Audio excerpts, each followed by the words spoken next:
Hola Vivers, soy Diana, vuestra profe de física. Hoy vamos con el modelo de BAU de física de este año, de 2023. Vamos a ver que como siempre son dos opciones, cada una con 5 problemas, pero hay algo interesante que es que los ejercicios de la opción A son todos muy sencillitos, muy directos, muy de libro, mientras que los de la sección B todos parecen tener algún tipo de truco. Entonces vamos a hacer primero una opción, luego la otra y vamos viendo por el camino. Tenemos en primer lugar en la opción A un problema, pues eso, súper normalito. Tenemos un satélite que orbita alrededor de la Tierra, hacemos un dibujito. Tenemos la Tierra, tenemos un satélite orbitando a su alrededor, describiendo una órbita circular a una altura que nos dan, que es de 15.000 kilómetros. Y lo que nos piden es la energía que hubo que transmitirle para subirlo desde aquí hasta aquí. Pues súper típico. Subirle desde aquí hasta aquí y ponerle en órbita, perdón. Súper sencillo, calculamos la energía que tenía al principio, que es simplemente energía potencial, calculamos la energía que tiene en órbita, que será parte potencial y parte cinética, recordamos que además la parte cinética tendrá la velocidad orbital, y a partir de ahí pues ya tenemos la energía final, la energía inicial, y la que le hemos tenido que transmitir será simplemente la resta entre ambas. Ningún tipo de dificultad, súper sencillo todo. Luego además nos piden que calculemos el periodo. Bueno, pues es que si conocemos la velocidad orbital, que la podemos sacar muy fácilmente, lo hicimos antes, es g por m entre r, metido en una raíz.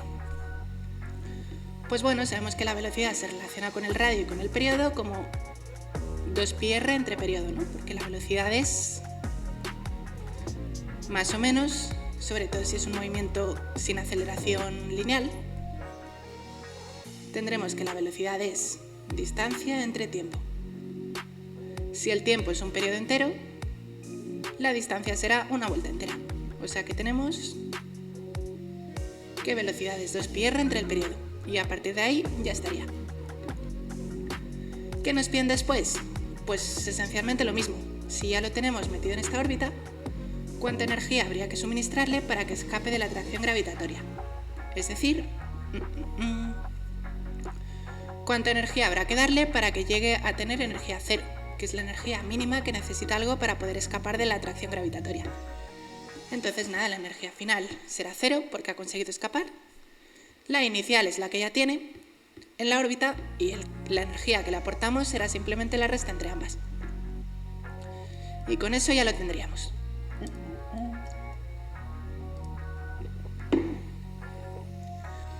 Vale, luego tenemos también el ejercicio 2, que es un problema súper típico de ondas. Nos dicen que tenemos una onda transversal que se propaga en sentido negativo del eje X,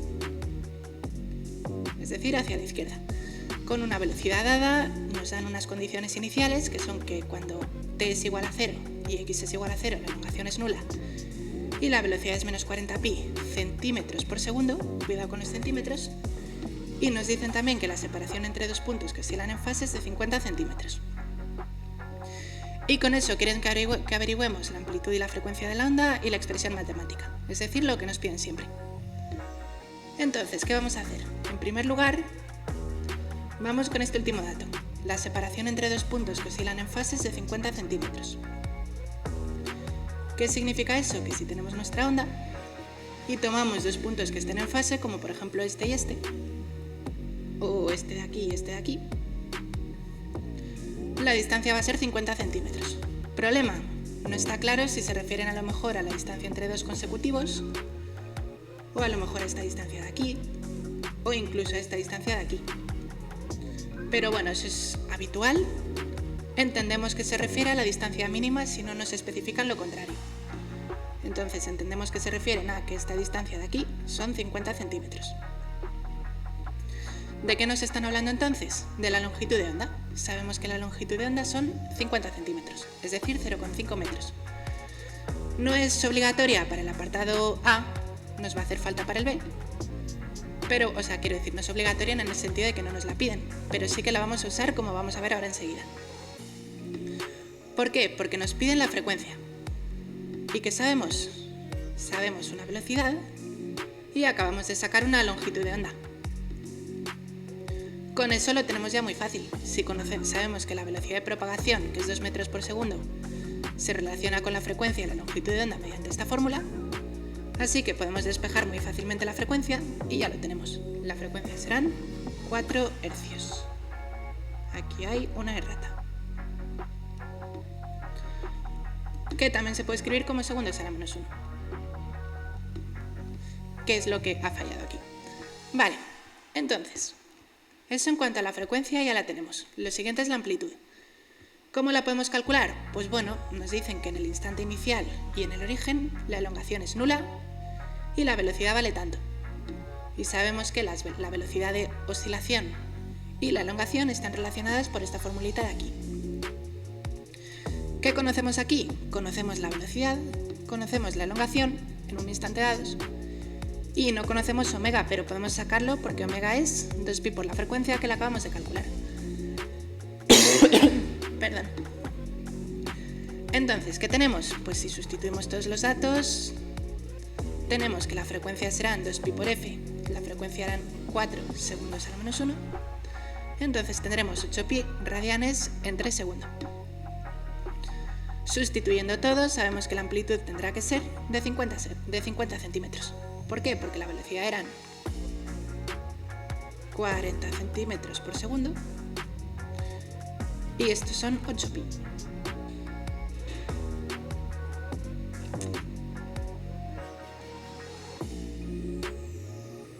Aquí creo que vuelve a haber una errata. No, porque la velocidad era 40pi. Esta vez no es una errata, esta vez se me ha olvidado a mí el dato. Los pi se cancelan, nos queda 40 entre 8, que sería 5 centímetros. ¿Por qué centímetros? Porque la velocidad estaba en centímetros por segundo. Eso es importante. Y luego ahora nos piden lo que nos piden en todo. Hallar la ecuación matemática de la onda, pues como siempre. Sabemos que la... Perdón. Sabemos que la ecuación matemática de una onda viene dada por esta formulita de aquí. Hay gente que prefiere poner aquí el coseno en vez del seno, las dos están bien. Pero si habéis puesto el coseno nos coincidirá la phi. Pero bueno, simplemente habrá que sacar todas estas cosas. La A la acabamos de sacar para el apartado anterior, la omega también, y nos falta encontrar el resto. La K la podemos encontrar sabiendo que es 2pi partido por lambda. Lambda era 0,5, así que tendremos 4pi radianes por metro. Y ya tenemos casi todo, solamente nos falta la fase inicial. ¿Cómo la podemos sacar? Pues utilizando los datos que nos dan de las condiciones iniciales. Sabemos que cuando x es 0 y t vale 0, la elongación es 0 y la velocidad es negativa. Entonces vamos a sustituir x igual a 0 y t igual a 0 en nuestra fórmula de aquí. ¿Y qué nos queda? 5 por el seno de phi 0. Y esto nos dicen que tiene que ser igual a 0. Por lo tanto, el seno tendrá que ser 0, porque el 5 no es 0. Y eso nos indica que la fase inicial tendrá que ser o bien 0 o bien pi. ¿Por qué? Porque si nos dibujamos la circunferencia goniométrica de siempre, queremos que el seno valga 0, es decir, que la altura valga 0, y eso se cumple tanto en el ángulo 0 como en el ángulo pi. ¿Cómo sabemos ahora cuál de los dos vale?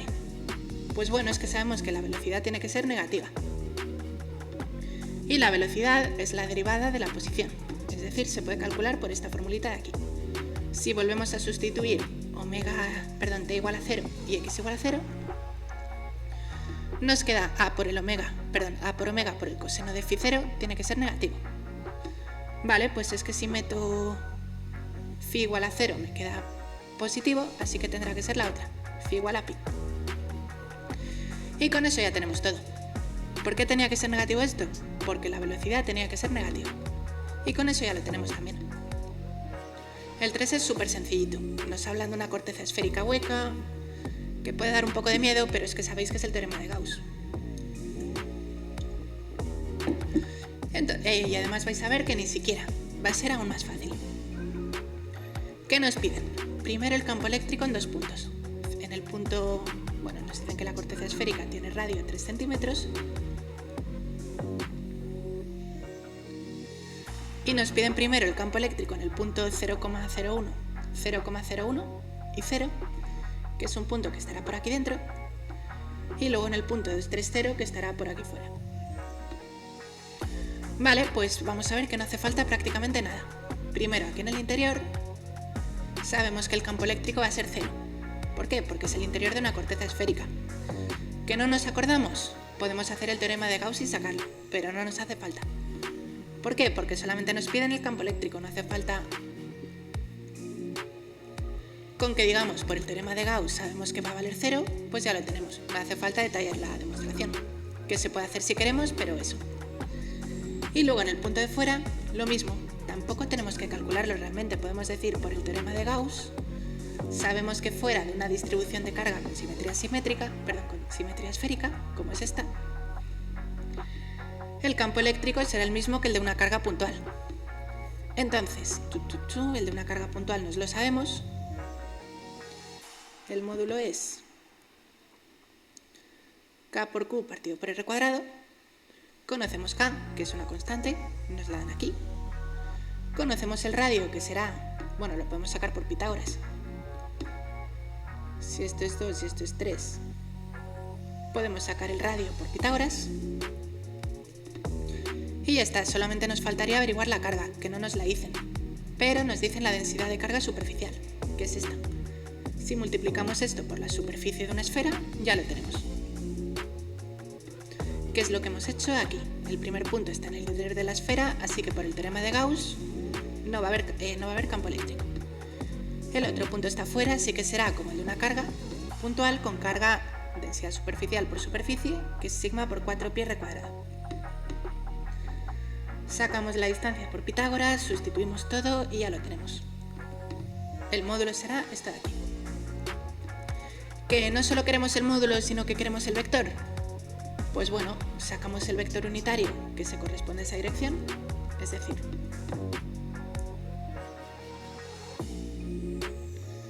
sabemos que queremos el campo en el punto 2, 3,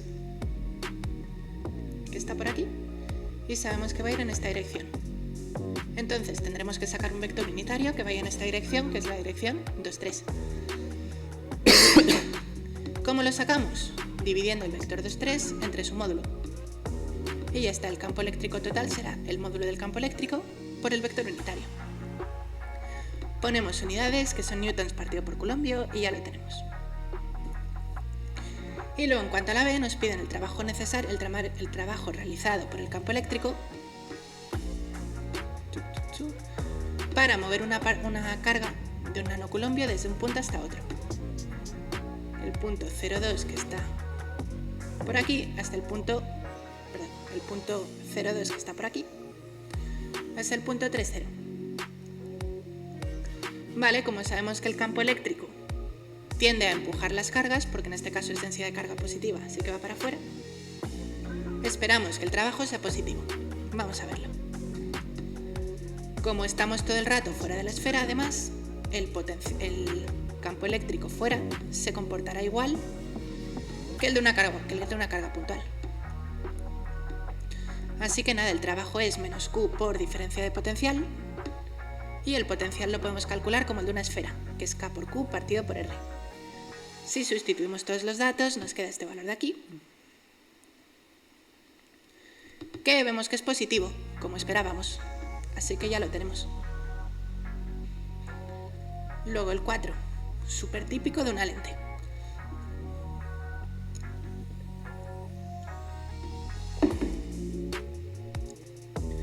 Tenemos una lente, no nos dicen si es divergente o convergente, así que de momento pintamos solamente una raya. Y nos dicen que a 15 centímetros de la lente a la izquierda colocamos un objeto y se formará una imagen 30 centímetros a la derecha. Vale, pues como se forma a la derecha de la lente será una imagen real, y sabemos que las únicas cosas que producen imagen real son las lentes convergentes. Así que eso ya lo sabemos. ¿Qué nos piden? Distancia focal y aumento lateral. Pues muy sencillo, sabemos que para lentes prácticamente solo hay una fórmula, que es esta de aquí, 1 entre S' menos 1 entre S es igual a 1 entre F'. Nos dicen la S, que es la distancia entre la lente y el objeto, 15 centímetros. Como es a la izquierda, menos 15 centímetros. Y nos dicen también la S', que es más 30 centímetros. ¿Por qué? Porque a la derecha sí que es positivo. Si sustituimos en la fórmula, podemos ver que la distancia focal son 10 centímetros. Ya lo tenemos. Y luego el aumento lateral es simplemente S' entre S. S' nos lo dan, es 30 centímetros, S también, menos 15. Y nos queda un aumento lateral de menos 2. Fijaos en que no tiene unidades, ¿vale? Porque es una distancia entre una distancia. Y ahora viene la parte un poco más interesante, pero que tampoco es nada raro. Nos dicen que colocamos una segunda lente con una distancia focal dada a la derecha de la primera, es decir, por aquí. Se va a formar una imagen derecha con respecto a este objeto, es decir, para arriba, y de tamaño triple. Vale, pues vamos a ello. Bueno, y que averigüemos la distancia entre la primera lente y la imagen final. Vale, pues este es un poquito más complicado, pero tampoco demasiado. Sabemos que la primera lente va a hacer una imagen, más o menos, por aquí. Espera, tenía que ser. Nos quedaba un poco aumentada, porque tenía aumento menos 2. Uy, claro, es que aquí me he hecho yo un lío. Solamente ha sido al poner la lente, todo lo anterior está bien. Al poner la segunda lente. Tenemos una lente convergente a una distancia menos 15. Colocamos un objeto y a una distancia del doble se produce una imagen invertida. Y ahora nos dicen que colocamos una segunda lente a la derecha. Vale, pues ¿qué va a pasar? Lo que pasó antes fue que coloqué esta segunda lente aquí y pues fue un lío. Vale, ¿qué va a pasar? Que esta segunda lente va a tratar esta imagen como si fuese su objeto.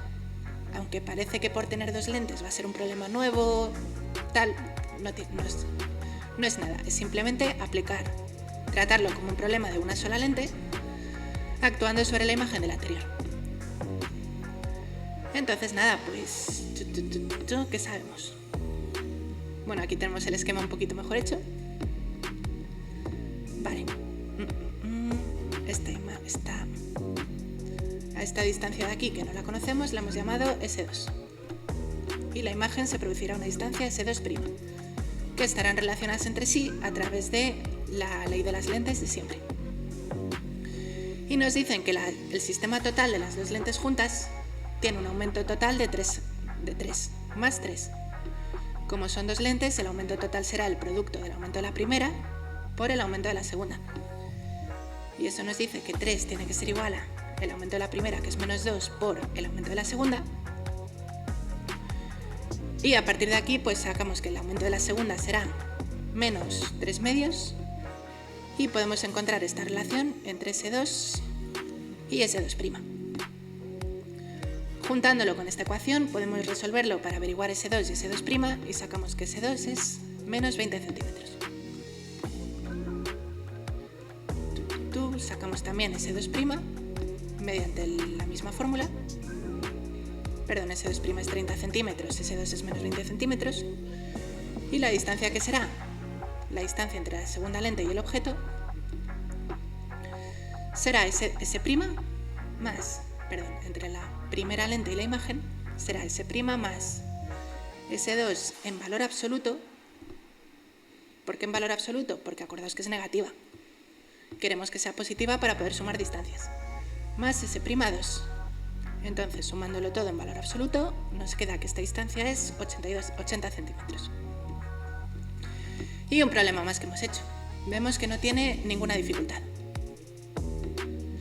Y el último, el quinto, pues también es bastante sencillo. Nos dicen que tenemos un positrón en reposo. Un positrón es simplemente un electrón positivo. Tiene la misma carga que el electrón, pero con signo positivo. Y la misma masa también. Y nos dicen que ese positrón se acelera con un acelerador lineal con una diferencia de potencial de 3 megavoltios. Entonces nada, pues al averiguar la energía cinética y la energía relativista. Aquí la palabra relativista es muy importante. ¿Por qué? Porque nos dice que no tenemos que usar esta fórmula. ¿Por qué? Porque es un caso relativista. Tenemos que usar esta de aquí.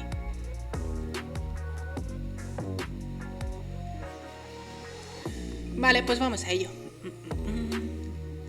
La energía cinética la podemos sacar mediante conservación de la energía.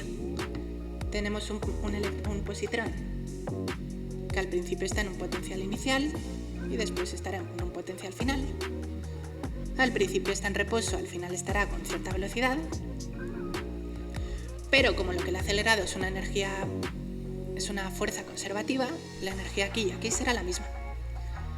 Entonces, al principio la energía mecánica será la suma de la cinética y la potencial. La cinética es 0 porque parte del reposo y la potencial es Q por el potencial inicial.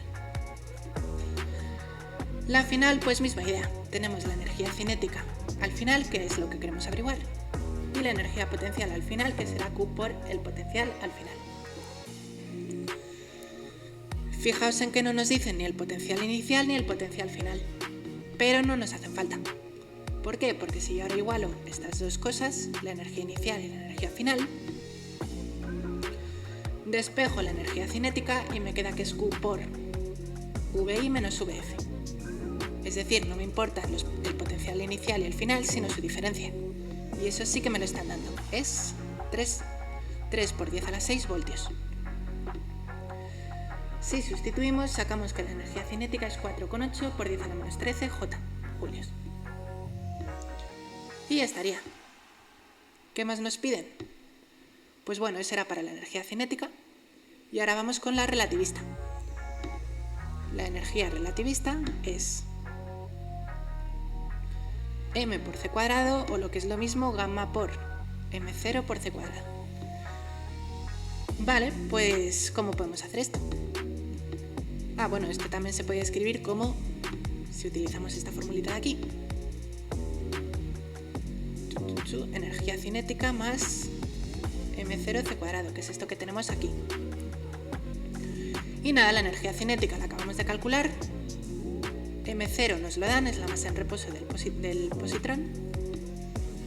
Nos dan también la velocidad de la luz y simplemente metemos todo en la fórmula y ya tenemos la energía cinética relativista. Perdón, la energía relativista. La energía cinética ha sido la que hemos calculado antes. Y ahora para la B nos piden la masa relativista del positrón, es decir, gamma por m, y la velocidad que lleva. Vale, pues nada, recordamos que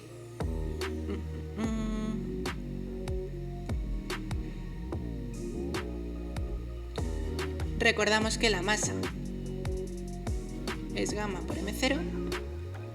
Podemos sacar la gamma a partir de la fórmula de la energía cinética que hemos utilizado antes, conociendo el c.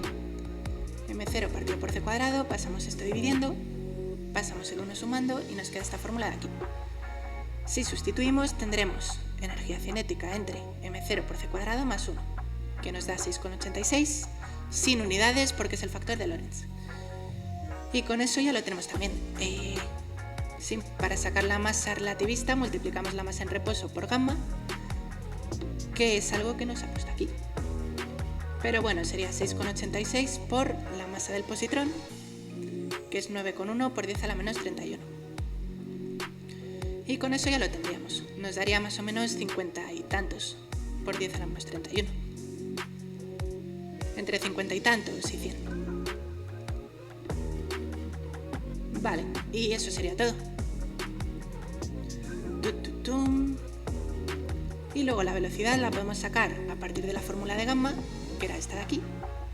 Gamma es 1 entre raíz cuadrada de 1 menos v cuadrado partido de c cuadrado. Y es simplemente despejar. Tenemos gamma es igual a 1 entre raíz de 1 menos v entre c cuadrado. ¿Qué vamos a hacer? Primero darle la vuelta a los dos lados y sacar cuadrados.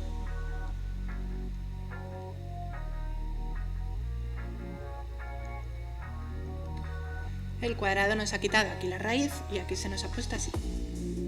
Y luego a partir de aquí ya pues pasamos el 1 restando. pasamos la c multiplicando y nos queda que v es igual a la raíz de una c por la raíz de 1 entre gamma cuadrado menos 1. Y ya lo tendríamos. Y eso sería todo en cuanto a la opción A. Vale, vives. Vamos ahora con los ejercicios de la parte B, que recordamos que es la que tenía así más truquitos. No son nada demasiado raro, pero sí que hay que tener bien fresca la teoría y tener cuidado con lo que nos están contando. Entonces vamos a ello. El primero, si recordáis, es uno que ya resolvimos en su momento en nuestro TikTok. Nos dice que tenemos dos masas, una aquí y otra aquí, y que colocamos una tercera masa en este punto. Y quieren que calculemos la fuerza que ejercen estas dos masas sobre la tercera. Vale, pues muy sencillo. Nos hacemos aquí el dibujito. Recordad que los dibujos cuentan positivo a la hora de corregir el examen. Y nada, pues simplemente calculamos el valor de esta fuerza, el valor de esta fuerza y los sumamos. Muy sencillo. Los módulos los podemos calcular fácilmente con la ley de gravitación universal, que nos dice que la fuerza es G por M entre R cuadrado.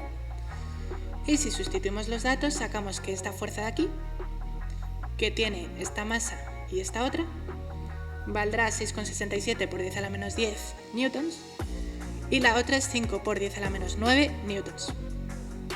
¿Y ahora qué tenemos que hacer? Sumarlos para sacar la fuerza total. Bueno, recordad que no vale con sumar los módulos. Tenemos que descomponerlo en vectores. Entonces, la fuerza 2 es la más fácil de descomponer porque como es vertical y va hacia abajo, sabemos que su vector unitario será el menos j. Y luego la fuerza 1 sabemos que va en la dirección contraria al vector 2,1. Es decir, será proporcional a menos 2,1. Como este vector no es unitario, lo dividimos entre su módulo. Y tenemos este vector de aquí, que será el vector unitario asociado a la fuerza F1. Con esto los vectores de fuerza son estos aquí. Y el vector de fuerza total será la suma de ambos, y ya lo tenemos. Es todo súper directo. Donde es un poco más raro es en el apartado B, que nos dicen que nos olvidamos ya de esta masa y queremos mover esta de aquí desde este punto hasta este punto, a través de estos tres caminos. ¿Por qué es un poco raro? Porque nos preguntan por tres caminos distintos y en principio no sabemos calcular trabajos hechos a través de caminos curvos. ¿Qué pasa?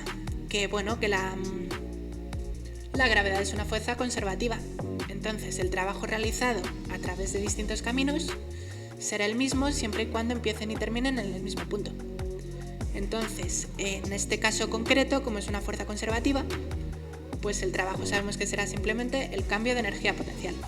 Este no sería el caso en una fuerza no conservativa, como por ejemplo el rozamiento. Entonces eso, el trabajo será menos el cambio de energía potencial entre el punto inicial y el punto final, y sabemos que la energía potencial gravitatoria viene dada por esta fórmula de aquí. Y si sustituimos nos queda 5 por 10 a la menos 9. Nos queda positivo. ¿Tiene eso sentido? Sí, porque a lo largo de este movimiento la partícula se ha acercado, que es precisamente lo que quiere hacer el campo gravitatorio. Como el campo gravitatorio hace lo que está queriendo hacer, el trabajo va a ser positivo. Y eso sería todo todo el 1. El 2 es un poquito raro también, pero tampoco es nada imposible. Nos dice que tenemos un foco sonoro que emite ondas esféricas, como siempre. Y nos dicen que a una distancia desconocida x, que esto es un poco lo raro pero no demasiado, el nivel de intensidad es de 60 decibelios. Y que si nos alejamos 10 metros más, el nivel de intensidad del segundo foco es en el segundo punto es de 47,96 decibelios. ¿Qué tenemos que averiguar? Pues lógicamente la distancia x. Vale, pues en realidad, aunque parece un poco raro, no es tan complicado si simplemente nos ceñimos a lo que hemos aprendido en clase. ¿Nos hablan de niveles de intensidad? Pues ponemos la fórmula de nivel de intensidad. Vale, entonces sabemos que la intensidad, no el nivel de intensidad, viene dada por esta formulita de aquí. Y eso nos permite averiguar la intensidad, no el nivel de intensidad, a una distancia x. Recordad que lo que nos interesa es la intensidad, no el nivel de intensidad, que no es algo físico, no es algo que podamos sumar, no es algo que podamos hacer nada. Entonces nada, una distancia x, la intensidad será 10 a la menos 6 vatios por metro cuadrado, y en x más 10 6,25 por 10 a la menos 8 vatios por metro cuadrado. Y entonces nada, sabemos que a su vez cada intensidad es la potencia entre 4pi por la distancia al cuadrado.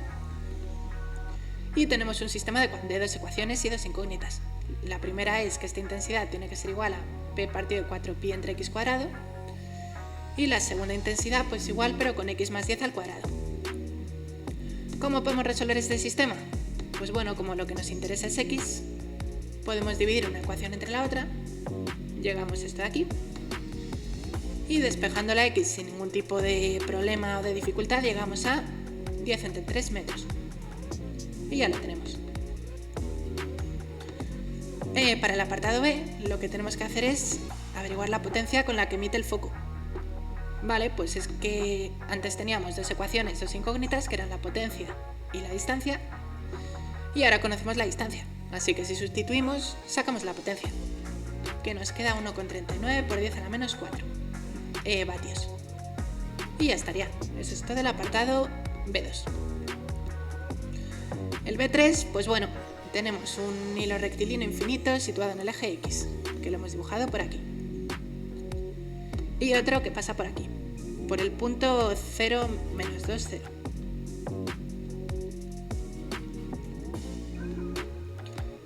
Vale, y que nos dice que por la primera circula una corriente de 3 amperios, que lo hemos puesto aquí, y por el segundo cable circula una corriente I2 que no sabemos cuánto vale. ¿Qué información nos están dando? Bueno, pues ¿qué nos piden esencialmente? En el apartado A nos piden que si el campo magnético es nulo en el punto 0 menos 5, 0, ¿cuánto será la segunda intensidad? Es decir, aquí el campo magnético va a ser 0, ¿cómo de intenso tendrá que ser esto? Bueno, pues hay varias formas de hacerlo. La primera es darse cuenta de, en primer lugar, de las direcciones. El campo generado por 1 irá para abajo por la regla de la mano derecha y el campo generado por 2 irá para arriba por la regla de la mano derecha. Entonces, para que se cancelen, una forma de hacerlo es igualar los módulos. B1 tendrá que ser igual a B2. Sacamos que mu sub 0 por I1 entre 2πr 1 tiene que ser mu 0 entre I2 entre 2πr2 y a partir de aquí sacamos I2, porque todos son datos que conocemos.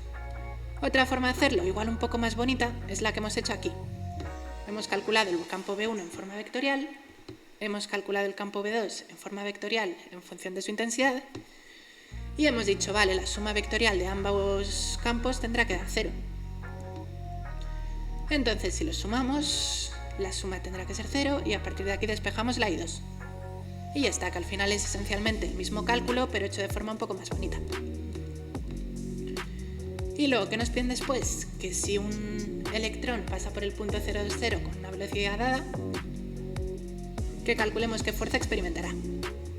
Y luego lo que nos piden después es a qué velocidad tendrá que ir para que no experimentase ninguna fuerza. Vale, pues el electrón está pasando por este punto en esta dirección y queremos calcular la fuerza que sufre. Vale, pues sabemos que cuando tenemos una carga en movimiento en un campo, tenemos la fuerza dada por la ley de Lorentz, que es esta de aquí. Conocemos la carga porque es la carga del electrón, conocemos la velocidad porque es la que nos dan y nos falta por conocer la v en ese punto. La podemos calcular igual que en el apartado anterior. Calculamos el campo que produce la primera intensidad, el campo que produce la segunda y hacemos la suma que nos da este campo de aquí. Si ahora lo sustituimos en la formulita de la ley de Lorentz, ya tenemos todo. Entonces, ninguna dificultad. Y luego la otra cosa que nos piden es en qué dirección se tiene que mover el electrón si queremos que no experimente ninguna fuerza. Bueno, pues sabemos que la fuerza es Q por V por V. Si esto no es 0, esto no es 0 y esto no es 0, la única forma de que esto valga 0 es que V y V sean paralelos. Es decir, que si el electrón se mueve para acá o para acá, no habrá ninguna fuerza. Así que esa será nuestra respuesta. Necesitamos que el electrón se mueva en dirección del eje Z. Y ya estaría, eso es todo. En el P4, este sí que es bastante raro, nos dicen que tenemos dos medios A y B con índices de refracción NA y NB. Vale, y nos dicen que si un rayo de luz con cierta frecuencia incide desde A hasta B,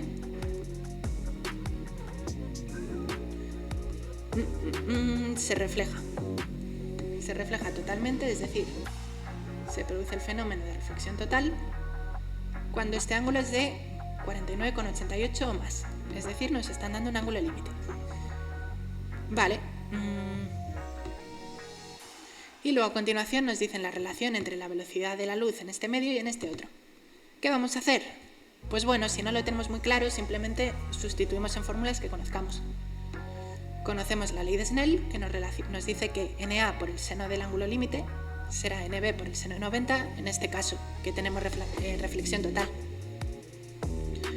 Entonces, sustituyendo, tenemos que 0,76 NA es igual a NB. Como no conocemos ni uno ni otro, pues de momento no podemos hacer nada con esto. Pero bueno, ya tenemos algo.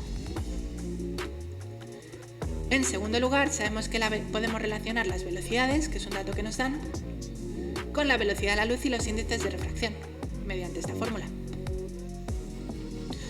Entonces, la velocidad en A será C partido del índice de refracción en A, y lo mismo con B. Y de aquí sacamos que la suma de velocidades es lo mismo que C entre NA más C entre NB, que es esto que hemos escrito aquí. Y eso tiene que ser igual a 4,07 por 10 a la 8. Si combinamos esta ecuación con la que hemos sacado antes, pues ya lo tenemos. Sacamos que NA es 1,7 y que NB es 1,3. Y con eso ya estaría todo hecho. Y luego en el apartado B nos piden que relacionemos las longitudes de onda. Las longitudes de onda en este medio y en este otro. En el primer medio lo podemos calcular sin ninguna dificultad, porque sabemos que la longitud de onda es C sobre la frecuencia, esto en el vacío, perdón, V entre la frecuencia. Y nada, pues sacamos que entonces, como la V era C entre N, tendremos que esto es C entre N por F. Y ya está. La longitud de onda en A sería C entre NA por F. Y lambda B será lo mismo, pero con NB. Recordad que la frecuencia es la misma en los dos medios. La frecuencia no varía al pasar de un medio a otro. Y luego ya para terminar, el ejercicio 5 también es un poquito raro en el sentido de que nos dan un gráfico. Pero bueno, no va a ser tampoco horrible. Nos dan un gráfico de la actividad dada en megabecquerelios, cuidado, no es en becquerelios. Y nos piden que hallemos el tiempo de semidesintegración del isótopo este y su constante de desintegración radiactiva. Vale, ¿qué era el tiempo de semidesintegración? El tiempo que tarda el número de átomos en ser la mitad de lo que había al principio. Entonces, aquí en el gráfico este no nos dan el número de átomos, nos dan la actividad, pero sabemos que la actividad es proporcional al número de átomos. Entonces, cuando el número de átomos sea la mitad, la actividad será la mitad. Entonces, si al principio es 6, tenemos que mirar cuándo es 3. Y vemos que es 3 después de 8 días. Por lo tanto, el periodo de semidesintegración será 8 días, que es lo que hemos puesto por aquí. Y luego la constante de semidesintegración, pues bueno, constante de desintegración, sabemos que está relacionada con el periodo de semidesintegración con esta fórmula de aquí, y es simplemente sustituir. Recordad que se mide en días a la menos 1, porque lo anterior se medía en días. Y ya está, eso es todo el primer apartado. En cuanto al B, nos dicen que calculemos el número de núcleos iniciales, que lo podemos sacar a partir de esta fórmula, porque nos dan la actividad inicial, sacamos el número inicial, porque conocemos la lambda que la acabamos de calcular. Entonces el número inicial de núcleos será A0 entre lambda, conocemos todo y nos queda 6 por 10 a la 12 núcleos. Y la masa después de 60 días, pues bueno, aquí lo que hemos hecho ha sido calcular cuántos átomos nos quedarán después de 60 días, que lo hemos hecho a partir de la fórmula básica de este tema. Y luego hemos sacado la masa pasando este número de átomos a moles, dividiendo entre el número de Avogadro, y luego multiplicando por la masa de cada mol, que es 131 gramos. Y nos queda 7,35 por 10 a la menos 12 gramos, que es lo que nos quedará después de 60 días. Y eso ha sido todo el ejercicio eso ha sido todo el modelo del examen de BAU de física de este año. Fijaos sobre todo en eso, que aunque la parte A es muy sencilla, la parte B tiene un poquito más de trampa, pero si lo hacemos con seguridad y sabiendo lo que hay que hacer, ningún problema. Entonces eso es todo. Ánimo y mucha suerte. Hasta luego.